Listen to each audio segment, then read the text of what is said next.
آقا پاک صلی اللہ علیہ وسلم کی حدیث مبارک ہے ترمذی شریف کتاب التفسیر میں، جس میں آقا پاک صلی اللہ علیہ وسلم آپ نے فرمایا کہ زمین سے آسمان تک 500 سال کی مسافت کا فاصلہ ہے. پھر ایک آسمان سے دوسرے آسمان تک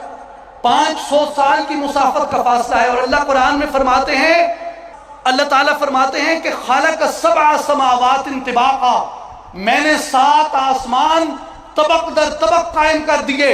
گویا اس زمین سے ایک آسمان تک 500 سال کا فاصلہ، پھر اس آسمان سے دوسرے آسمان تک 500 سال کا فاصلہ، پھر دوسرے سے تیسرے تک، پھر تیسرے سے چوتھے تک، پھر چوتھے سے 5ویں تک، پھر 5ویں سے 6ٹھے تک، پھر 6ٹھے سے 7ویں تک، 500 سال کا فاصلہ. پھر 7ویں آسمان سے آگے سدرۃ المنتہا، پھر سدرۃ المنتہا سے آگے عرش اولا ہے. آقا فرماتے ہیں کہ یہ سارے فاصلے آنن فانن طے ہو جاتے ہیں کہ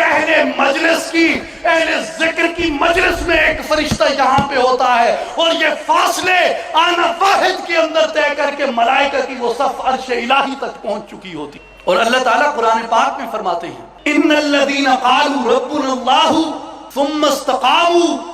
تتنزل علیہم الملائکہ، جنہوں نے کہا کہ ہمارا رب اللہ ہے، ہمارا پالنے والا فقط اللہ ہے. گویا جنہوں نے اپنی ساری زندگی کی تمام تر امیدیں، جنہوں نے اپنی زندگی کی تمام تر توقعات